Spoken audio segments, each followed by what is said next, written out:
اعوذ باللہ من الشیطان الرجیم بسم اللہ الرحمن الرحیم نحمدہ ونصلی ونسلم علی رسولہ النبی الکریم اما بعد فاعوذ باللہ من الشیطان الرجیم بسم اللہ الرحمن الرحیم اللہم صلی علی سیدنا و مولانا محمد وعلی آلہ وصحبہ وبارک وسلم۔ معزز ناظرین و سامعین، السلام علیکم ورحمۃ اللہ وبرکاتہ۔ یہ ہمارا سلسلہ ہے، سلسلہ تفہیم اشعار پر مشتمل، جس میں ہم آپ کے لیے مختلف بزرگان دین کا فارسی کلام آپ کے لیے لے کے حاضر ہوتے ہیں، اور اسی طرح مختلف شعراء کا فارسی کلام آپ کے لیے لے کے حاضر ہوتے ہیں، جس کا ہم لفظی ترجمہ، با محاورہ ترجمہ اور مختصر شرح آپ کے لیے پیش کرتے ہیں۔ تو آج ہم علامہ اقبال رحمۃ اللہ علیہ کی ایک نظم لے کے آئے ہیں آپ کے لیے، نہایت خوبصورت نظم، اور یہ پیام مشرق سے لی گئی ہے، اور یہ ایک مکالمہ ہے اللہ پاک اور بندے یعنی انسان کے درمیان۔ اللہ پاک اور انسان کے درمیان یہ ایک مکالمہ ہے، مکالمہ ما بین خدا و انسان، یعنی اللہ اور بندوں کے درمیان ایک مکالمہ ہے۔ تو نہایت خوبصورت یہ علامہ اقبال رحمۃ اللہ علیہ، آپ نے نہایت خوبصورت ان اشعار کو تحریر کیا۔ تو میں کوشش کروں گا کہ اس میں زیادہ ڈیٹیل میں نہ جایا جائے، اور اس کا دورانیہ میں مختصر رکھوں، صرف با محاورہ ترجمہ کروں گا۔ جہاں ضروری ہوا کوئی لفظی ترجمہ کرنا یا کوئی صیغہ بتانا تو انشاءاللہ العزیز اس کو بتا دیں گے، وگرنہ میں جلدی سے اشعار کو پڑھ کے ساتھ اس کا ترجمہ کر دوں گا۔ تو اللہ پاک بندوں سے کیا کہتا ہے، پھر بندے اللہ پاک کی بارگاہ میں کیا عرض کرتے ہیں۔ نہایت خوبصورت مکالمہ، توجہ سے سماعت فرمائیے، انشاءاللہ العزیز آپ نہایت محظوظ ہوں گے۔ تو پہلے 3 اشعار میں نے آپ کے لیے شو کر دیے ہیں، اسکرین کے اوپر آپ کے لیے شو ہو چکے ہیں۔ یہ پہلے 3 اشعار یعنی یہ اللہ پاک کی طرف سے ہیں، جو اللہ پاک بندوں کو مخاطب کر کے کہہ رہا ہے۔ پھر اس کے بعد 3 اشعار میں پیش کروں گا، یعنی بندوں کی طرف سے جو اللہ پاک کی بارگاہ میں عرض کریں گے۔ یعنی یہ اقبال نے ایک تصورات میں، خیالات میں، یہ اللہ پاک کی طرف سے بندوں کو مخاطب کر کے کہ میں نے یہ کیا اور تم نے کیا کیا۔ پھر بندوں کی طرف سے اقبال یہ کہتے ہیں اللہ پاک کی بارگاہ میں کہ باری تعالیٰ ہم نے یہ کیا، اور یہ سب تیری عطا سے کیا، ٹھیک ہے، اور تیری دی ہوئی طاقت سے کیا، اور تیری دی ہوئی عقل سلیم سے کیا۔ تو توجہ کے ساتھ سماعت کیجیے، نہایت خوبصورت اشعار ہیں۔ تو یہ پہلے 3 اشعار اللہ پاک کی طرف سے کہ اللہ پاک بندوں کو کیا کہہ رہا ہے۔ جہاں راز یک گل، جہاں راز یک آب و گل آفریدم، جہاں راز یک آب و گل آفریدم، تو ایران و تاتار و زنگ آفریدی۔ یعنی اللہ پاک یہ کہہ رہا ہے کہ میں نے تو ایک ہی پانی اور مٹی سے اس جہان کو تخلیق کیا تھا۔ آفریدم کا معنی ہوتا ہے، آفریدن کا معنی پیدا کرنا، اور آفریدم یہ واحد متکلم کا صیغہ ہے، ماضی مطلق کا، یعنی آفریدم میں نے پیدا کیا۔ جہاں راز یک آب و گل آفریدم، میں نے تو ایک ہی پانی اور مٹی سے اس جہان کو پیدا کیا تھا۔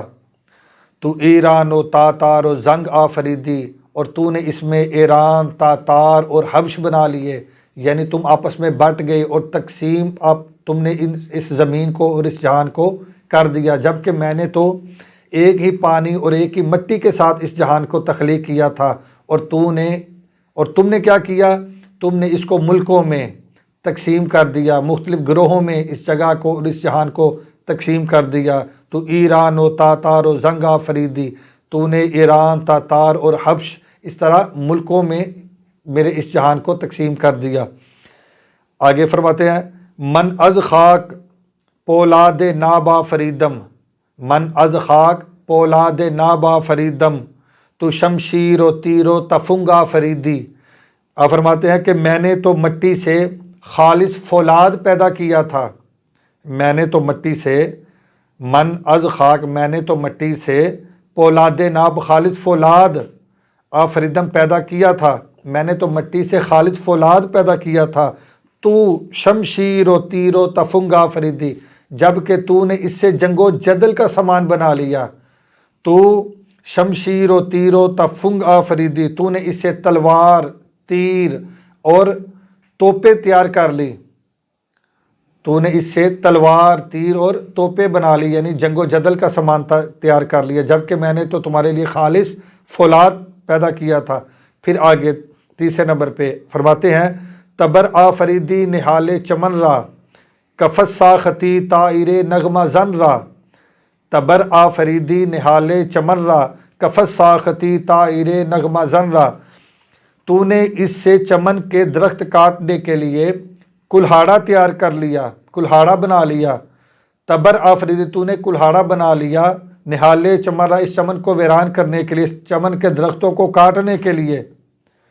کفت ساختی طائر نغمہ زن را، اور تو نے ان آزاد پرندوں اور خوبصورت گنگناتے اور گانا گاتے ہوئے، نغمہ گاتے ہوئے ان پرندوں کو، ان پرندوں کے لیے تو نے کفس یعنی پنجرا اور جال تیار کر لیا، پنجرا اور جال تیار کر لیا۔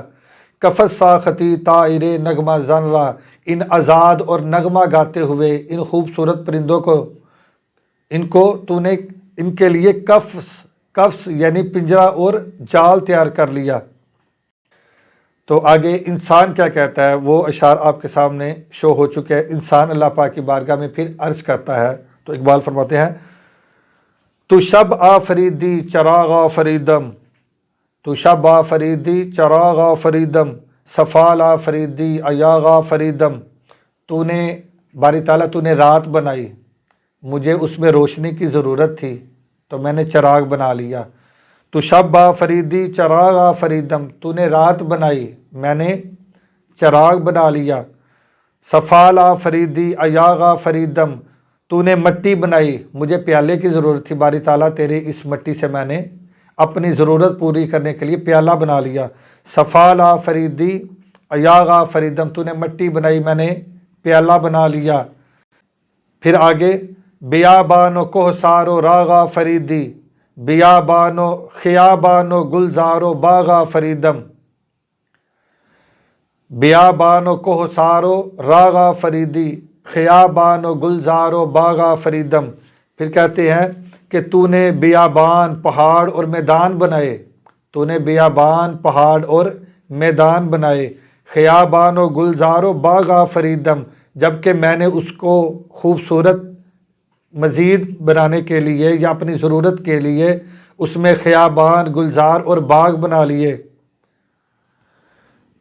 آگے کہتے ہیں من آنم کے از سنگ آئی نہ سازم، من آنم کے از زہر نوشی نہ سازم، من آنم کے از سنگ آئی نہ سازم، من آنم کے از زہر نوشی نہ سازم۔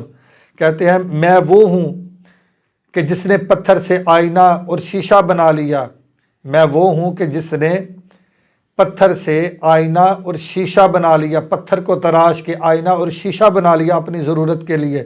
من آنم کے از زہر نوشی نہ سازم، اور میں وہ ہوں کہ جس نے اس زہر سے شربت اور تریاک بنا لیا، میں وہ ہوں کہ جس نے اس زہر سے شربت اور تریاک بنا لیا۔ تو یہ بندہ اللہ پاک کی بارگاہ میں عرض کرتا ہے کہ باری تعالیٰ یہ تیری دی ہوئی ہی طاقت ہے، اور تو نے ہی ہمیں عطا کیا ہے، ہمیں تو نے عقل دی ہے، ہاتھ دیے ہیں، سمجھ بوجھ عطا کی ہے، ہم نے جو کچھ تو نے ہمیں نعمتیں عطا کی، ہم نے اس سے آگے مزید اپنی ضروریات کو پورا کرنے کے لیے ان چیزوں کو بنا لیا۔ تو نے رات پیدا کی، یہ بھی تیری نعمت ہے، اے باری تعالیٰ مجھے اس میں ضرورت تھی چراغ کی تو میں نے چراغ بنا لیا۔ تو نے مٹی بنائی، مجھے پیالے کی ضرورت تھی، میں نے اس سے پیالہ بنا لیا۔ تو یہ تیری ہی دی ہوئی طاقت اور قدرت کے ساتھ میں کر رہا ہوں، تیری ہی دی ہوئی طاقت اور قدرت سے میں نے سب کچھ کیا ہے۔ تو یہ نہایت خوبصورت اشعار تھے، تو میں چاہ رہا تھا کہ صرف اشعار کا ترجمہ اور مختصر مفہوم آپ کے سامنے رکھ دوں۔ تو امید ہے کہ آپ کو یہ اشعار پسند آئے ہوں گے۔ آج کے لیے اتنا ہی کافی ہے، تو انشاءاللہ العزیز پھر کسی لیکچر میں حاضر ہوں گے نئے اشعار کے ساتھ۔ السلام علیکم ورحمۃ اللہ وبرکاتہ۔